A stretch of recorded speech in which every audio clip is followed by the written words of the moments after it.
Yo, what up? Here we go, video number 5, showing off the guitars.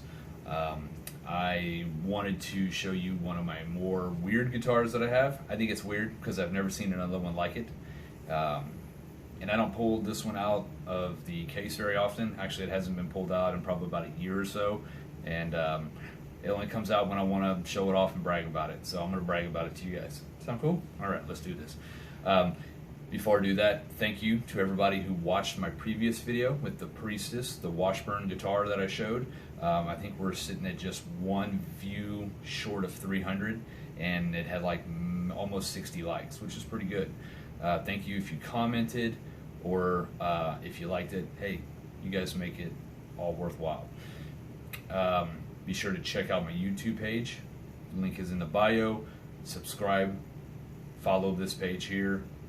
I want to hear from you guys. Shoot me some comments, man. Let me hear some feedback from you guys. I hear from a few, not a lot, but a few. I want to hear some more. So, yeah, let's check out this crazy guitar that I have, which is everybody's favorite. When they come over, they want to see it. Check this out. Come on. I don't have any information on this guitar. It's very thin, very bare. Mid-80s Ibanez Pro Line series Randy Rhoads body style V. I bought this guitar probably like 96, 97 when I was still in high school.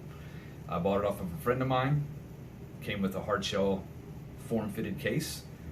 He sold it to me for 125 bucks, and he got rid of it because he couldn't play it because it was bubblegum pink. That was the original color.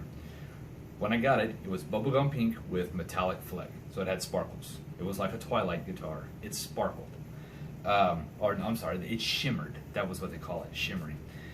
Let me tell you what I do know about this guitar. I don't know what the body or the neck is made out of. I have no clue. It's a bolt-on neck. It's an unfinished back of the neck with this different type of a wood running up the middle of it. Ebony fretboard, 22 frets. The headstock is not angled. It's completely flat. And it used to have this little string guider deal up here, almost like a locking nut, but it's not a nut because there isn't one. And I took it off because there were some pieces missing. It had these really shitty Japanese rail pickups that were terrible. The neck pickup was louder than the bridge pickup. They were old, they were rusty, all the pots were rusted. The toggle switch popped and made all kinds of crackling noises, and the bridge needed some love. From what I've been told, this is an original Kahler bridge, and it's different. It's not like any other bridge that I've ever seen as far as a floating tremolo goes. You don't clip the balls off the string. You actually unscrew this little Phillips head screw, and this little tunnel piece pulls out, and then it's like a tube, and then you put your string in, and then you put this thing back inside, and it holds the string in place, and then you screw it down. So what I ended up doing was I took the guitar and I stripped it down to just the body. I took everything else off of it. If it wasn't a part of the body, it was gone. And I took a Black & Decker hand sander, little one of those deals, and I took it down to just the wood, got rid of all that pink paint. And I put these little bevels in it, which are kind of hard to see, but there are bevels that are right here, and then some fade into the corner of the body and kind of like right down here, they're doing the same thing.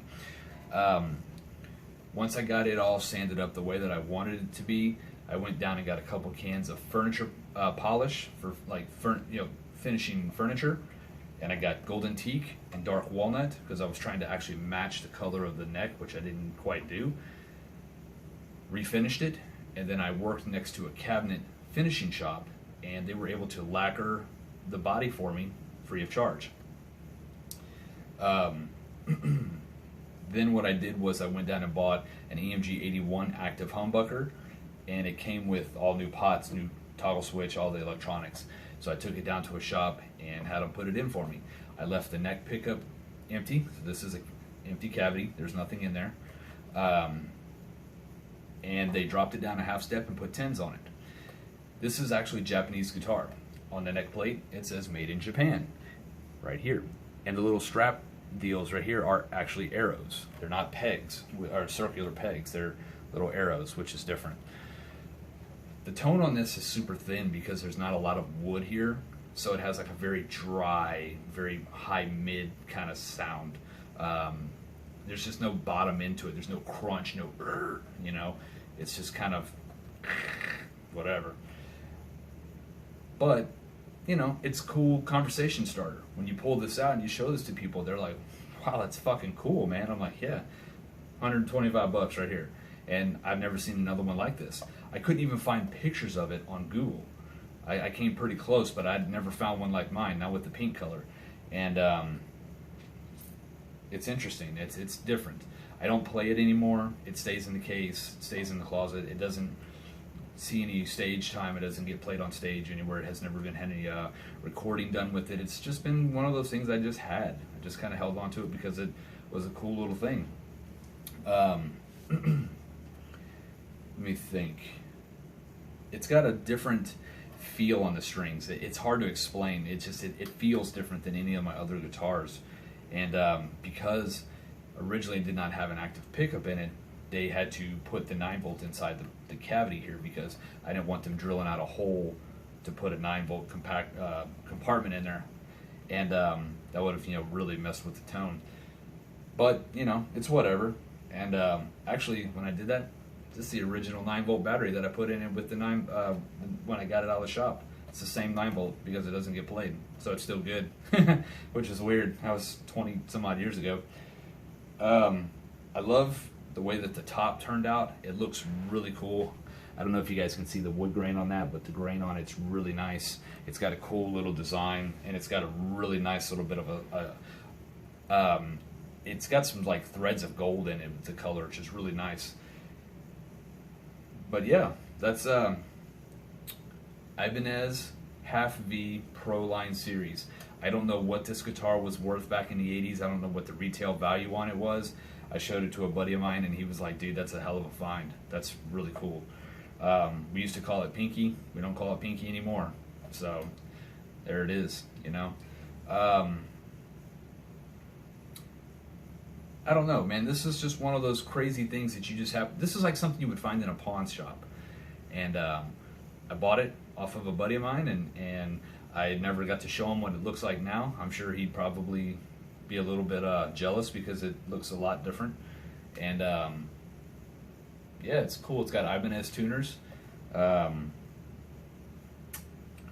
it, man. I don't think there's like I said, there's not much to this guitar. It's pretty simple.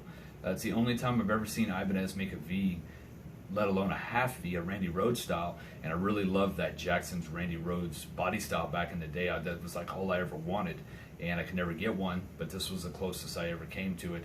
And also, I don't like that it's 22 frets. I like 24 fret guitars. So that was kind of one of those things that as I got older and progressed in my playing and kind of fine-tuned my style and my tastes, this was one of those things that I eventually stopped using because this guitar just doesn't really suit my needs anymore. It doesn't feel right. But the balance is good, stays right where you put it, doesn't sag, doesn't go up or down. It's just super light. It's not a lot of weight to it. It probably weighs like 5 pounds or something. I don't know. It's not very heavy. But yeah, there it is, man. The Ibanez Half V Pro Line Series, mid-80s era guitar. Tell me what you think below down in the comments. If you like it, you think it's ugly, whatever. I want to hear from you. Remember, go to my YouTube page, subscribe, hit that little bell icon at the top of the YouTube page. That'll notify you when I go live or when I've posted a new video. Follow me on here on Instagram. Be sure to like, share, comment on this video. And I appreciate you guys for watching. I really do. And like I said, tomorrow we're going to go do another guitar video. I'll have another one for you. We're going classic. We're going old school next time. Old school band, not old school song. Just to be clear about that. All right, tomorrow, look for this video. It'll be dropping. Peace.